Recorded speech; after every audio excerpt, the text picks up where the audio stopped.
So good afternoon, everybody. Happy Tuesday. Thank you for being with us today. We are very excited. It's nice to see Joe here this afternoon to join us for our next in the Chamber exclusive series. We do have an opportunity today. Part of this is a chance for you to ask your questions. So feel free to use the Q&A feature throughout the course of today, and I will field those questions to Joe as we go through. But for now, I'm going to turn it over to you. So thanks again for being here. It's nice to see you virtually. And I'm excited to hear a little bit more about your story and what you guys are focused on. So I'll let you take it away. All right. Well, thanks, Kate. And, good afternoon, everybody. It is a pleasure to be with you. And I want to say thank you for the opportunity to be with you this afternoon. So I'll start off by giving you a little bit of background information about myself. So I've been in the utility industry for 33 years. They have all been in electric operations. I grew up in Central Maine. I married my high school sweetheart, and we moved to a hotel in New Hampshire on Valentine's Day in 2014 to begin my career here at PS&H. After 3 months, we were fortunate enough, we did move into a house, which we're both very thankful for. We do have one son who's married. I have one grandson who's about 2 now, and we just have a 3-month-old granddaughter and they all live in Gorham, Maine. So we do travel to Maine frequently, to visit them. So previously, for my career, I started it at Central Maine Power. I worked my way up through the ranks from a craft position, working in the field. And over the years at Central Maine Power, I experienced various company acquisitions. Energy East bought Central Maine Power, then Iberdrola bought Energy East. And over time, I slowly increased, my roles and responsibilities within the organization. I was fortunate that I had opportunities to lead organizations both in Maine and in New York. And I was able to spend some time in Spain and Scotland with Iberdrola, learning about their systems and their culture there.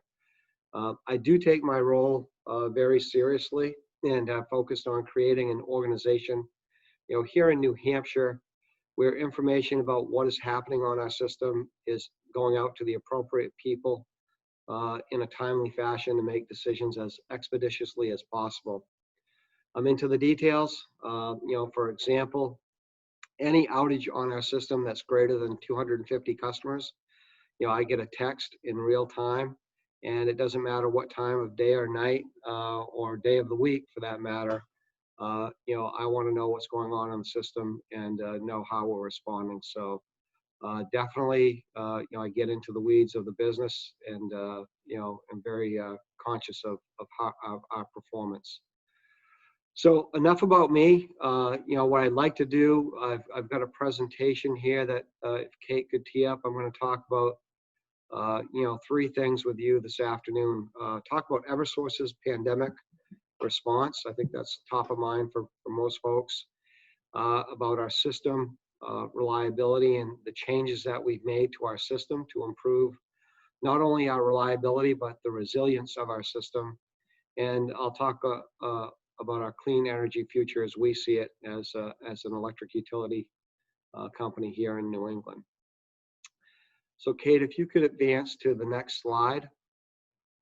And this, I'll spend a little bit of time talking about our approach to the pandemic for our employees and public safety. So at the onset of the pandemic, we treated this as a very large scale emergency response event. And really we focused on, our business continuity plans, because really that's what it entailed. So in early March, we activated the Eversource Emergency Coordination Team to provide oversight on this large-scale effort. And we implemented various daily calls on the pandemic, and we continue to do so. And we participate with member utilities of EEI and AEIC on their committees on this effort. So we're really staying in tune with what other utilities are doing within the nation. Our top priorities in dealing with the pandemic have really been centered around our employees and their safety, and the public and their safety. So our strategy for the event has really been focused on transparent and frequent communications to relieve any employee anxiety and concerns. So we want to be out in front of those. as soon as we know information. And the hard part about the early onset of the pandemic was so much information was coming out, and sometimes it conflicted. And even today we see conflicting information. So we have to weed through that information and ensure that we set the proper policies in place for dealing with it. And to ensure a consistent approach across the enterprise, we stood up an HR command center to field employee and supervisor questions in addition to our safety protocols. And those protocols include social distancing practices, as everyone is doing, remote work. With the exception of our field employees, most people here in New Hampshire are working remotely from home, which equates to more than 50% of our New Hampshire workforce. We utilize job site reporting where possible. And for our line crews, they're typically 2 people in a truck, and they're paired up for 3 to 6 months, and then we rotate them to get different experience with different people. But we stopped that rotation because we want to be able to contact trace in the event that we have any positive cases here at Eversource. And for those of you on the call today that don't know, here at PS&H, we are the local control center, ISO New England, for the state of New Hampshire. So ISO New England has 6 local control centers. We're one of them, which really means that we operate the entire transmission system for all of the utilities.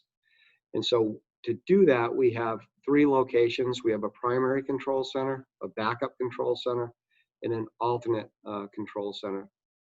So these employees in the transmission and distribution control centers have a unique set of skills that are not replicated or replaceable easily. So we were very diligent and careful with how we treated those folks. So we separated the day shift to work at one control center, our primary control center, and our overnight shift works at our backup control center. Now, these operations run 24 hours a day, 7 days a week, 365 days a year. And at each of those centers, we've established temperature screening and separation protocols for entry into the control rooms. And we have commingling guidelines that we have in place. And to that point, very early on, not knowing, how fast the virus could spread, we developed a sequestration plan that if needed for those control room operators, that we would be able to set them up in place for times up to 30 days before we would rotate them out. And, as we continue to monitor the effects of the pandemic in the state and in New England and on our country, we're modifying our safety plans based on updated information and guidelines. So we have developed and distributed, our re-entry into the workplace guidelines over the course of the summer. We believe that a multi-phase approach is the best approach for us. We've been very cautious, and we're still in what we would call our phase 1 stage of the pandemic, event. So we're going to continue to work remotely where possible. We're going to limit re-entry into our workplaces as needed. And, as we continue to monitor the impact of the virus to our workforce in the state and New England. So as we look at it, we see the recent trends across the country, and obviously they're troubling. We're entering into the fall season, and, we're going to have increased risk to our employees. But I would say for PS&H here in New Hampshire, we have been very fortunate. We've only had 1 positive case of COVID in our workforce, and that was an individual that had been working remotely. So I would say that our cautious approach has definitely served us very well in this environment. So Kate, if you could advance to the next slide, we'll talk a little bit more about our customer needs. So having a safe and reliable electric system for our customers, is our top priority. As I mentioned, we established safety guidelines for our workers, but we've also established safety guidelines for our customers so that when we're on a customer's premise, our call centers are asking questions before we arrive, about their exposure. And we actually ask our customers that if we're in close contact with them, that they wear a mask while we're on site. Another thing early on that happened is, as we ramped up in the state to deal with potential critical facilities and, having to develop some surge sites to handle the caseload, we inspected those critical facilities, the circuits that fed those. We also inspected the surge site facilities, ensuring that, if we had any issues on those circuits, that we would deal with them and ensure that they had good power. So we also focused, our communication to our communities, ensuring them that we're up to date on what we're doing and how we're adjusting to the pandemic, and really basically wanting them to know that we're focused on system reliability. So during the time when the governor had a stay-at-home order, part of our maintenance and upgrades to our system is we do planned outages periodically to improve the system. So we delayed those planned outages, not to interrupt the at-home learning and business people working at home. And although we've changed how we've gotten some of our work done, over the course of the last, it's been 6 months now, we're still executing the planned work that we have for this year. And believe it or not, our new customer workload is very similar to what we've seen in the last few years. So we continue to look at our emergency response plans for operation in this environment. And locally, in New Hampshire, in our communities, we were fortunate enough to contribute $100,000 to the Granite United Way and $10,000 to the New Hampshire Food Bank to help the citizens of our state. Kate, if you can move on to slide 4. And while undergoing and understanding the impacts of the pandemic on our customers, and their hardships, that they were facing, we suspended, our credit and collection activities. We also reconnected residential customers that had been disconnected for non-pay following disconnect prior to COVID-19. We developed extended payment plans with no down payment for past due amounts. And since the governor's order on collections for accounts in the delinquency has expired, we continue to work with our regulators and the OCA on protocols prior to disconnecting anybody for non-pay. So we'll continue to work closely with them before we do any disconnects for non-pay. So if we can now transition into, our system and what are we doing, to improve, the system performance and the reliability of the system and the resilience of the system. So I've got a few slides on that. So I think everybody recognizes that, our climate is changing. The weather is having an impact on our approach on how we construct, operate, and maintain our system. I know our customers want safe and reliable power just like I do as a customer. As I mentioned earlier, we're focused on system performance, but like every one of us, each year our system ages. And our first priority is to keep the lights on. And if they do go out, we're really focused on restoring as quickly as possible while giving our customers the information that they need on the status of their outage to make decisions. So each year we invest approximately $250 million into our transmission and distribution system to improve reliability and system resiliency. Our investment strategy is targeted at making the system stronger, it's making it more resilient, and utilizing technology on our system to make it smarter. And as for the system being stronger, our investments are really foundational. They include replacing degraded poles with wire and stronger poles. Those poles are 50% stronger than the old poles. We utilize covered conductor, we call tree wire, and composite cross arm. We're also looking at closing gaps between circuits, which allow power to be rerouted to minimize the impact to the customers impacted by each of the outages. So in New Hampshire, it's no surprise, but our leading cause of outages is trees. So over 60% of our outages each year are caused by trees. And we invest about $27 million annually in our vegetation management programs. And this investment includes removing hazard trees. So each year we remove almost 12 to 15,000 hazard trees annually to improve our system performance and the leading cause of outages, on our system. So if you can move to the next slide, Kate. So how do we make our system smarter? We bring information of what's happening in the field on our system into our control centers. I believe information is a very powerful tool. And over the last 5 years, we've been focused on bringing that information to our control centers. And as the chart on the left shows, we've installed approximately 1,400 smart devices on the system, which allow our control room operators to switch devices in the field from our control room to minimize the number of customers impacted for each outage. Now, looking at our foundational investments of poles, wire, crossarm, making it stronger, more resilient, more resistant to tree outages. The question is, has our strategy been successful over the last 5 years? And I can answer that, affirmatively, that without question, it has. If you look at the chart on the bottom right of the slide, it shows the customer outage minutes saved through these remote switching sequences, which is increasing each year. So as you see from 2014 through 2019, every year we've seen incremental improvement in the number of customer minutes saved. So Kate, if you could go on to the next slide, system performance, thank you. And how we measure our effectiveness on our investments is we measure it by the frequency of outages along with the duration of those outages.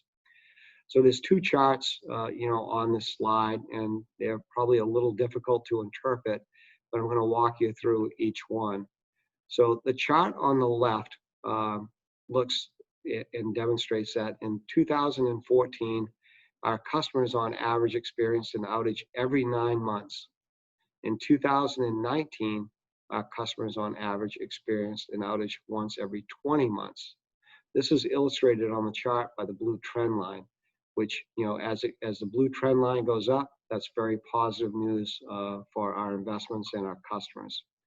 During that same time period, 2014 to 2019, the number of customers impacted for each outage on average has dropped from approximately 90 customers to 60 customers. And this is illustrated on the chart on the left by the left-hand trend line, the red trend line showing it going down. So one, the frequency of outages is decreasing, and the number of customers impacted by each outage is decreasing as well. So the chart on the right characterizes our outages by duration. How long did it take us to restore the outage? So you can see we've segmented our outages by times: 0 to 5 minutes, 6 to 15 minutes, 16 to 30 minutes, etc. When you look at that chart, the first set of graphs is a 0 to 5 minute bucket, and year over year, it continues to increase. So what that's telling us is that the operators in our control room are now restoring approximately 45% of our outages on the system in under 5 minutes through their ability to isolate the fault to the lowest customer count because of the additional smart switches we're installing. So it's been a tremendous reliability story for us, and one that I'm very proud to be associated with.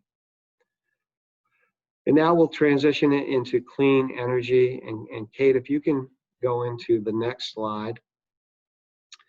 Energy for our changing times. As concerned about the environment bills, among our customers, the way we live and work has to change too. We've all heard about neighboring states setting ambitious emission reduction goals. You've probably also heard from companies that are setting carbon reduction goals as well. And here at Eversource, we're leading by an example with an industry-leading goal to be carbon neutral by 2030. We'll cover that in more detail as we walk through additional slides. But let me tell you that we believe that we can be a leader in this space while protecting our customers' bottom line.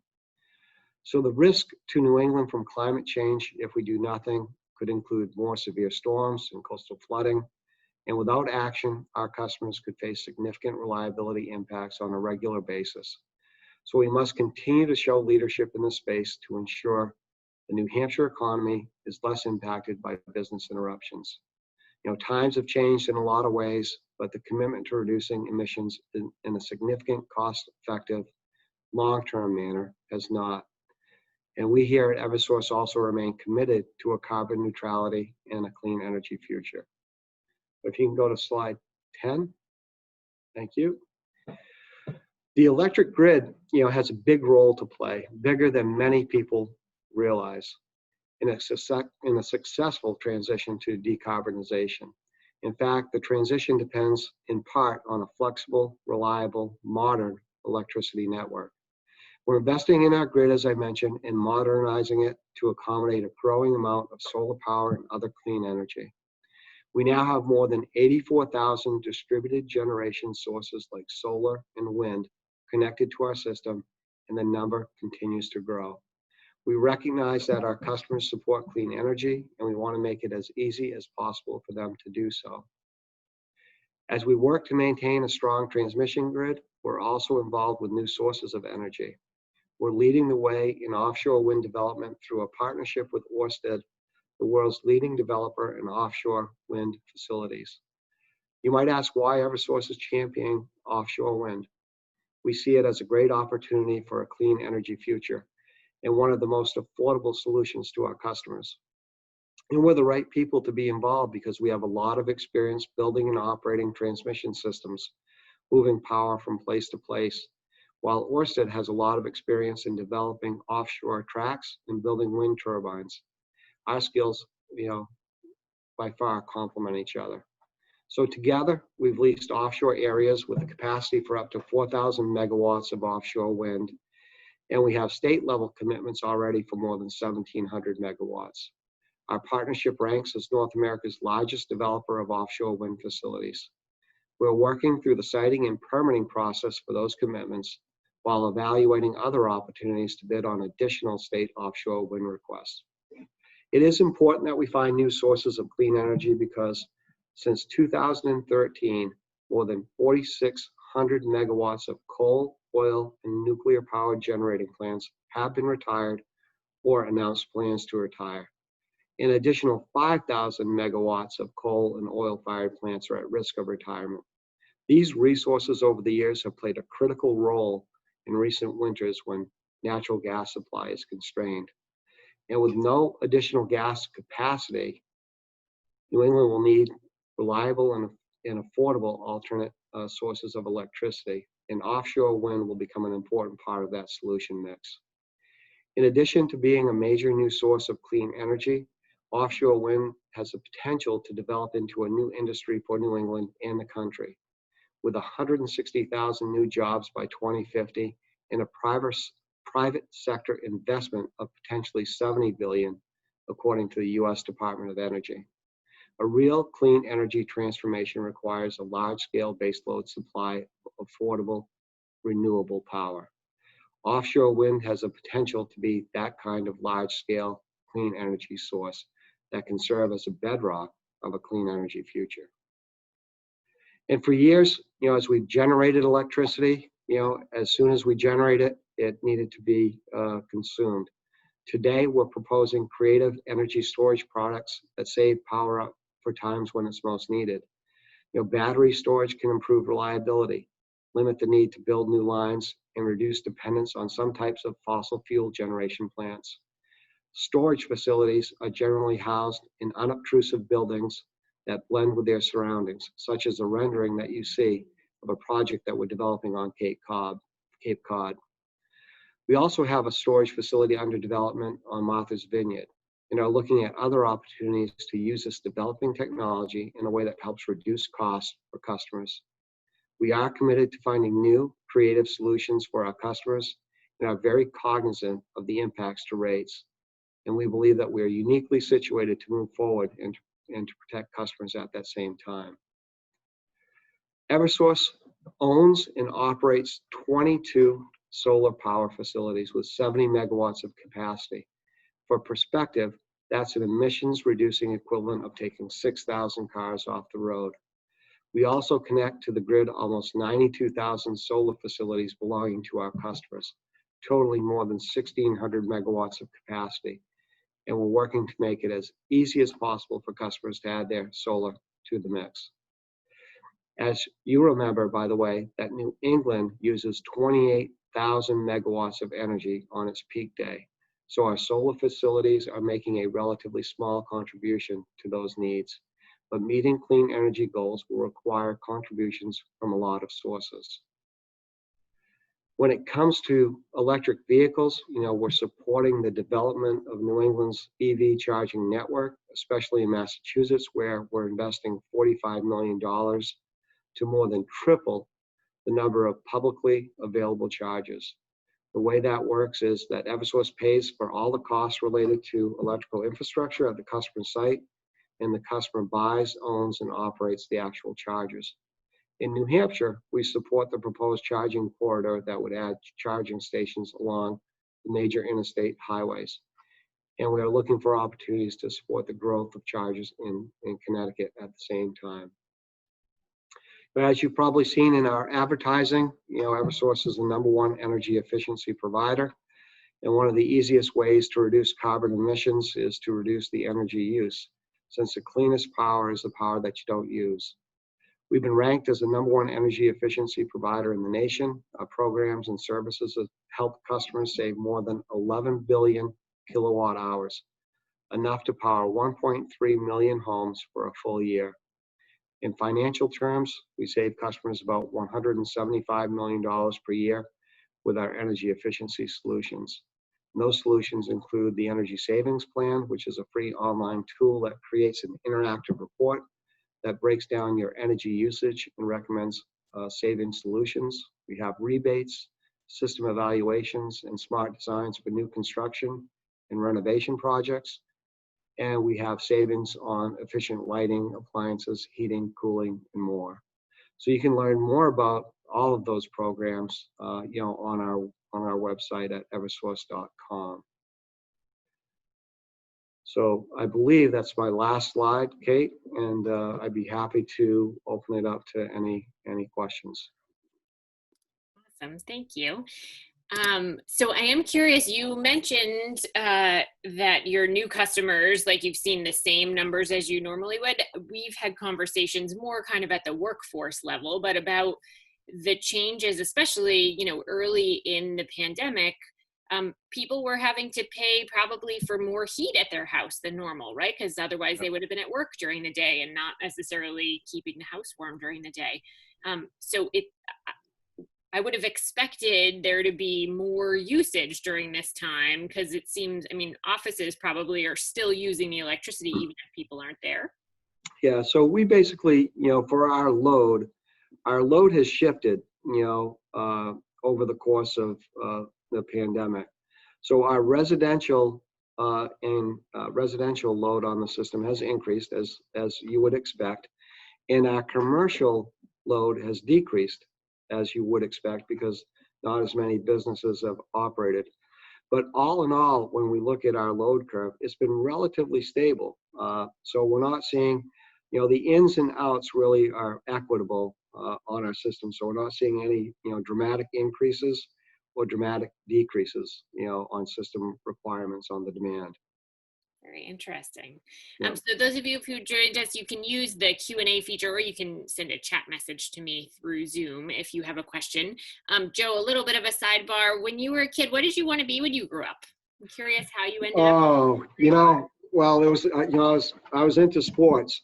So, for me, I was hoping to be a baseball player. Uh-huh. And, that didn't work out. So I ended up going to school and really, buckling down and getting a job and, working for a utility company, because, at the time, I was really focused on, having a career.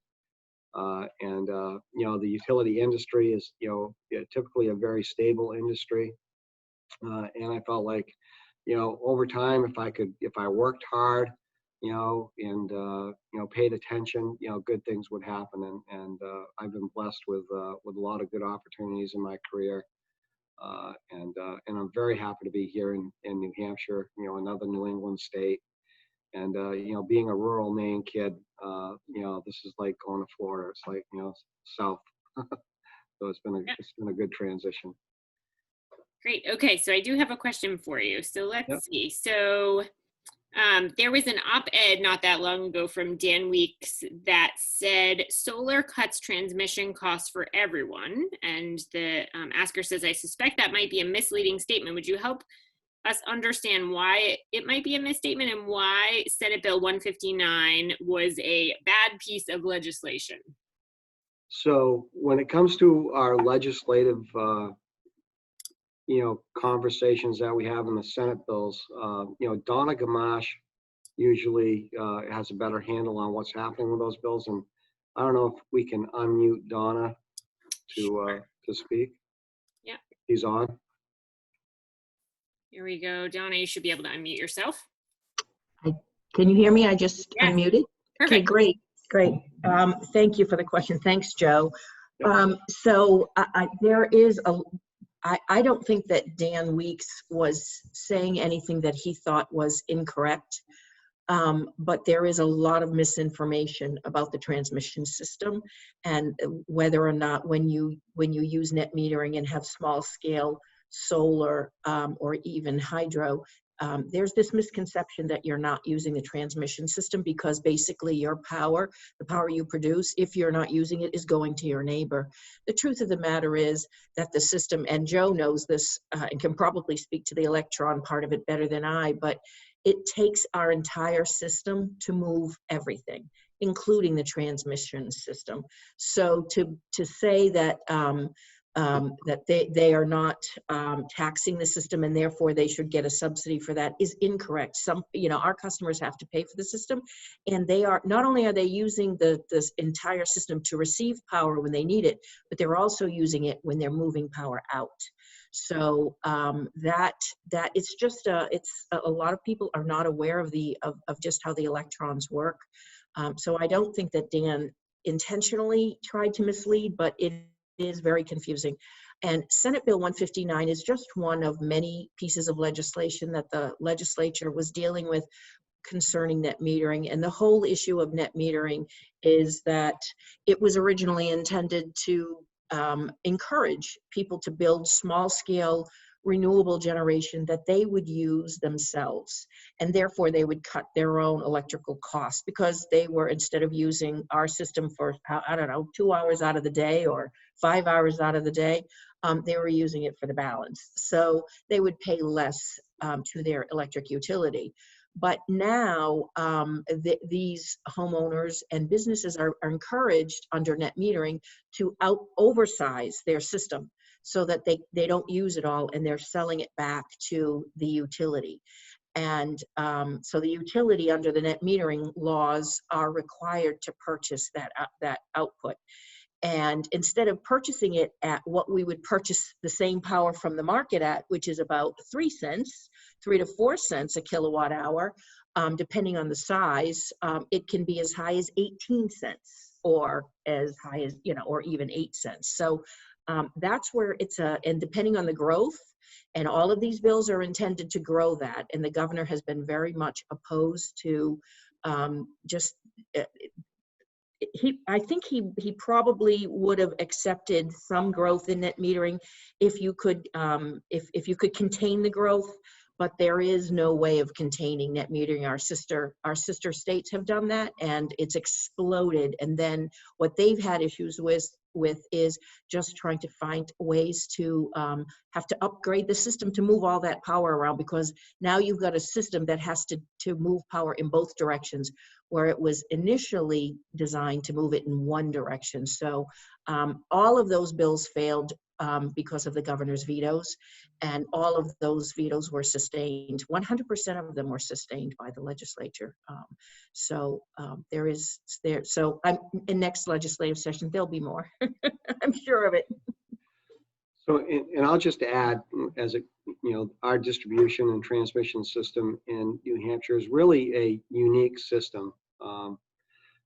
It is interconnected. We actually use the distribution system to help offload the transmission system and to support it as well. So, so I've had experience in New York, in Connecticut, Mass, and Maine. And the New Hampshire system is very different than those systems from that respect of how we're able to, move load on the distribution system to help offload some of the transmission issues that we have. And that's really been part and parcel of why we've been so successful with our distribution automation program. That has helped us, segregate, those outages and restore customers quicker because of the way the system was built out previously. Very interesting. Thank you. Thanks to Donna, and thank you, Joe. So another question. So why is there less gas available to power the electrical plants in the winter? So what happens in the winter is the gas pipeline supply is dedicated to customers, residential customers.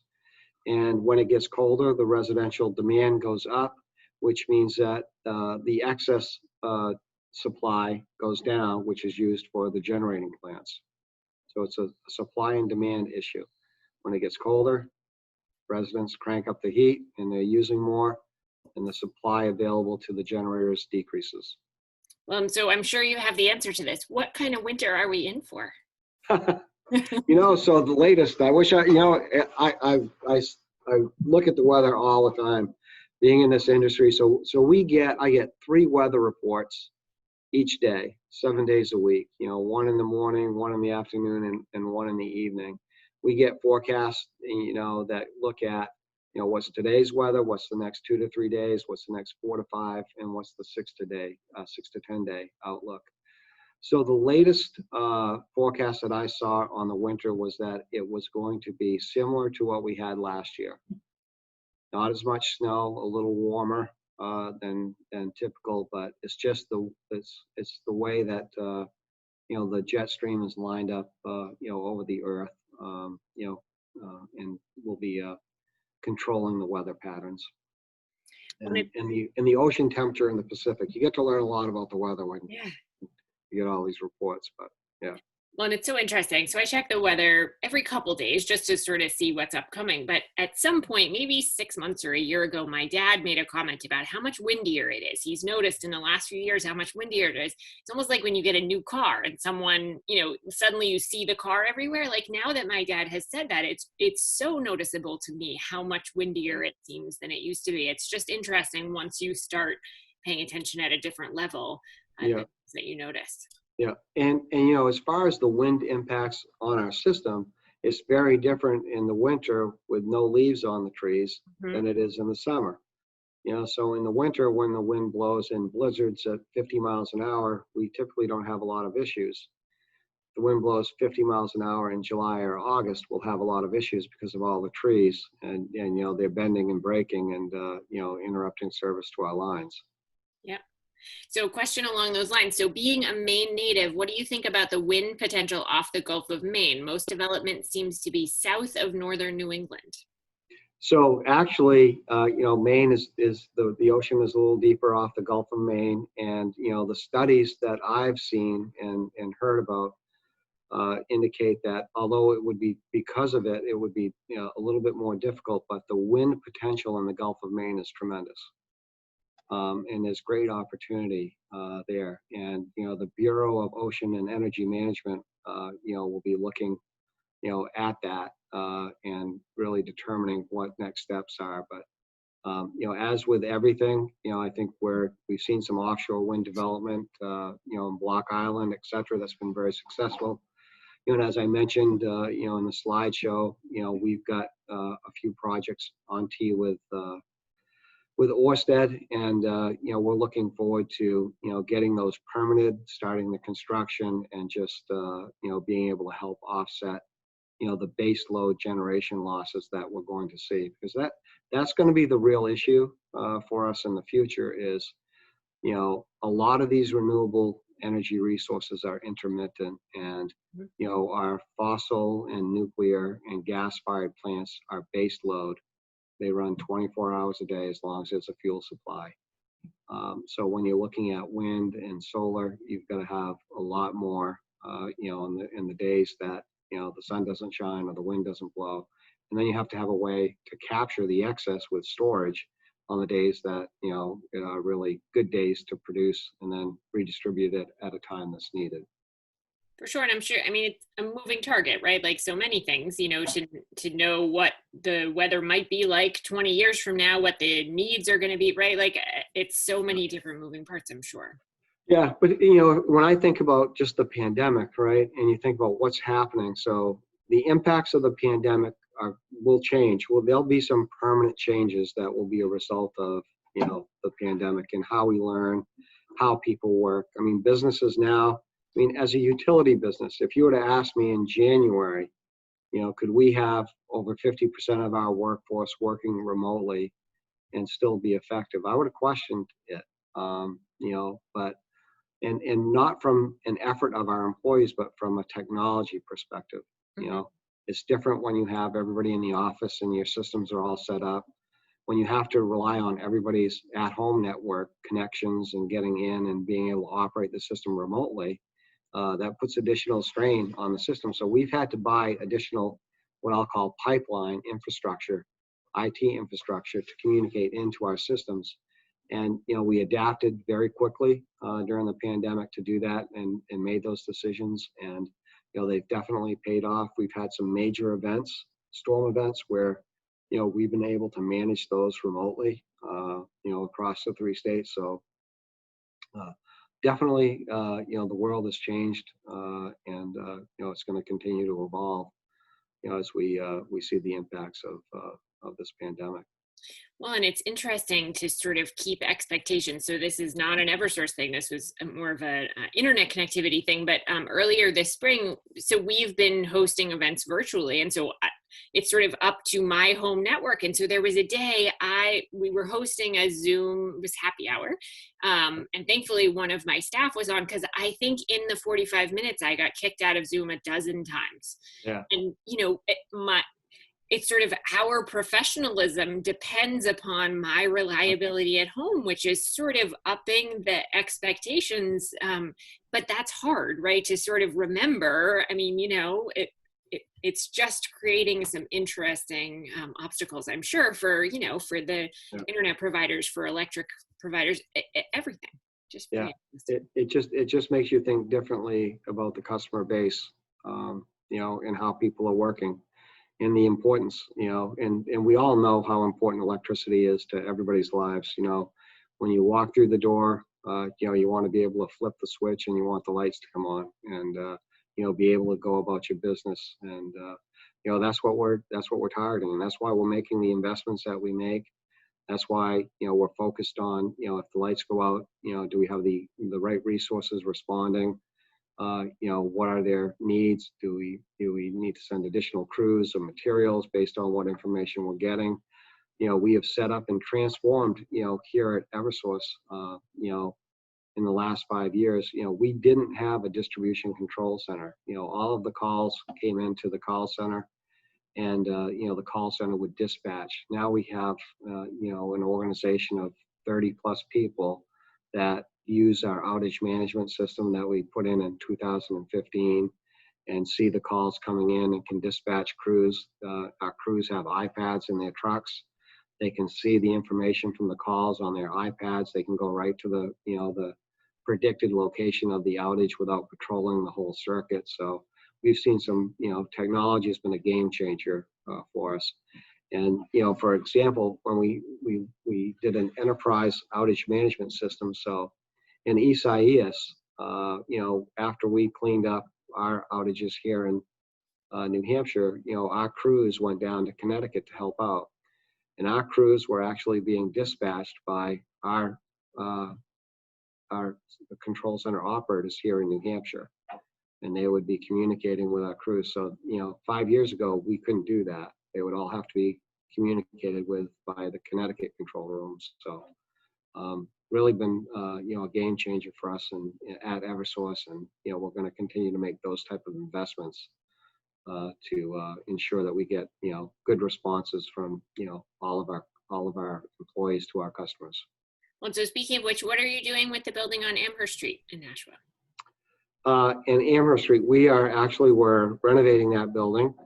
We are building I don't know how many bay garage for the trucks, but we're going to take and move all the trucks out of the garage, in a sequential fashion. The garage is almost complete. It will be complete by the end of the year. And in the garage base, we're actually going to renovate that into office space. And that office space will be, more ergonomic, for our employees. It'll be a better workspace. And then the old office space, that building is really chopped up with a lot of different hallways and small rooms. The old office space will renovate as well. We'll be putting in a modern storm room. So we call it, when we get into a storm, we have 5 regions in the state, and each region has a regional management team, response management team. And we want to be able to, in each region, if we had to, support, our control room operators, that we could take folks out of the control room. We could have it run out of any of those regions, so that we're, able to flex, our operations on whatever region that we need to. So that's another opportunity for us to just improve how we serve our customers. That's great. Thank you. So of course, outside of being here with us today, what is your favorite part of your job? Oh, it's funny because I'm an in-person meeting guy. So, before, everybody would tell you, if we're going to get together and have a meeting, I want to see people's faces. I want to, read people's body language. So this has been an adjustment for me. But, my favorite part of the job is just, looking at, every day and just seeing the progress that we're making, the commitment from our employees to keeping the lights on, and how they're continuously thinking about better ways to meet our customer needs. And, it's just amazing. Every day we have, at 8:30 a.m., Monday through Friday, we have a call where we review all of the outages and we get safety updates for the previous 24 hours. And, so now I have, field folks, a supervisor in the field will share his screen on a Teams meeting with everybody and say, this is where the outage happened. This is a picture of the damage, and this is what we did. And that's how we learn. And before, we would have never exercised, that technology the way we're doing today. So it's just been phenomenal in this environment of how we've kind of transformed how we operate and utilize technology. And I'm sure it's very similar with all the other businesses, in the chamber, right? Yeah. Just like, you're running this meeting, remotely, which, in the past, if you would have thought about it, probably wouldn't have happened. Well, and I think it's making that adjustment, that just because it's not the same doesn't mean it can't also be okay. I think we're all still, most of us anyway, are still stuck in this, well, but it's not the same, and it's not.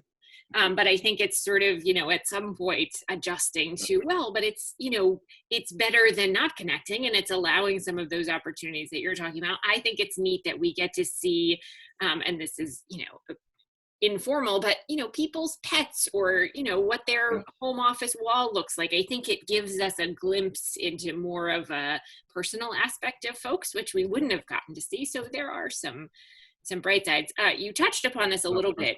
One of my questions that I often will ask people is sort of what you've learned about yourself through the pandemic. One of the things I think I've discovered for myself is I had always prided myself on, every day is different, and I love the change and the variety, but having such consistency now, I've formed some routines, mostly in my personal life, but I was walking every day for months, right? I've been able to embrace routine in little pieces and maybe not, be quite so against it. Are there things you've learned about yourself through this that maybe have surprised you? Yeah. So I'd say that just the personal interaction piece, and I would say when you get into these situations, you have to trust more. Right? When everybody's working remotely, you have to trust that they're doing their job. And I think that was a big thing that if I, 6 months ago or a year ago, if you would have asked me again, I would have said probably not, right? Because, we're an electric utility, and we do have, people that come into the office every day, our field workers, and like I said, when I look at, and we have key indicators that we review every month, and I look at those key indicators, and I look at them, and if I were to look at our progress year to date last year compared to our progress year to date this year, it would be very similar. no significant differences. And, I'm really proud of our team for being able to do that and adapt. And, I think, what I've also learned about being in, from different cultures is that in New England, there's a can-do attitude. People have a strong work ethic, and, they're responsible. And, over time, I think we take that for granted.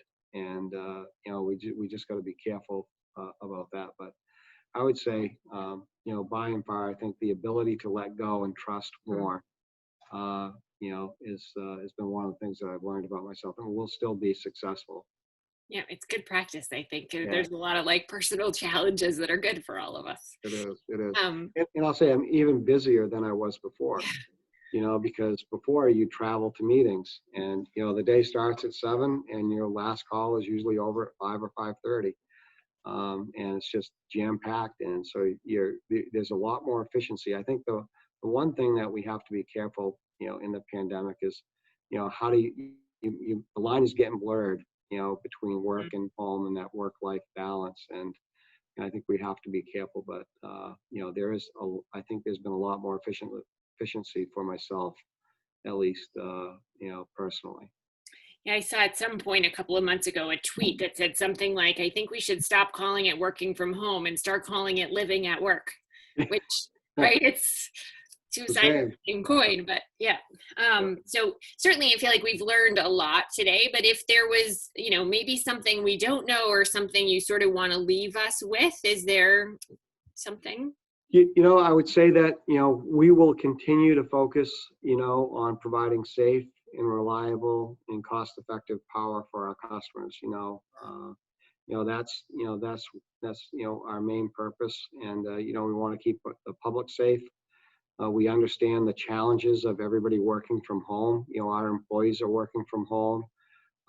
So keeping the power flowing and making sure that people are able to be successful, in this pandemic is very important to us, and we won't lose sight of that. So our employees are very dedicated and focused on that.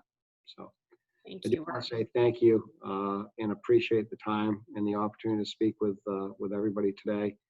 It's greatly appreciated. Yeah, this is great. And we do record these and put them up on our YouTube channel and promote them. So if folks weren't able to be here, they'll be able to hear. And hopefully at some point, we'll be able to do a business after hours in your new Amherst Street space. There you go. That sounds wonderful. Forward to that. Well, thank you so much, Joe. It was great to get to know you and talk to you this afternoon. Have a good afternoon, everybody, and we'll talk to you soon. Thank you, folks. Bye-bye.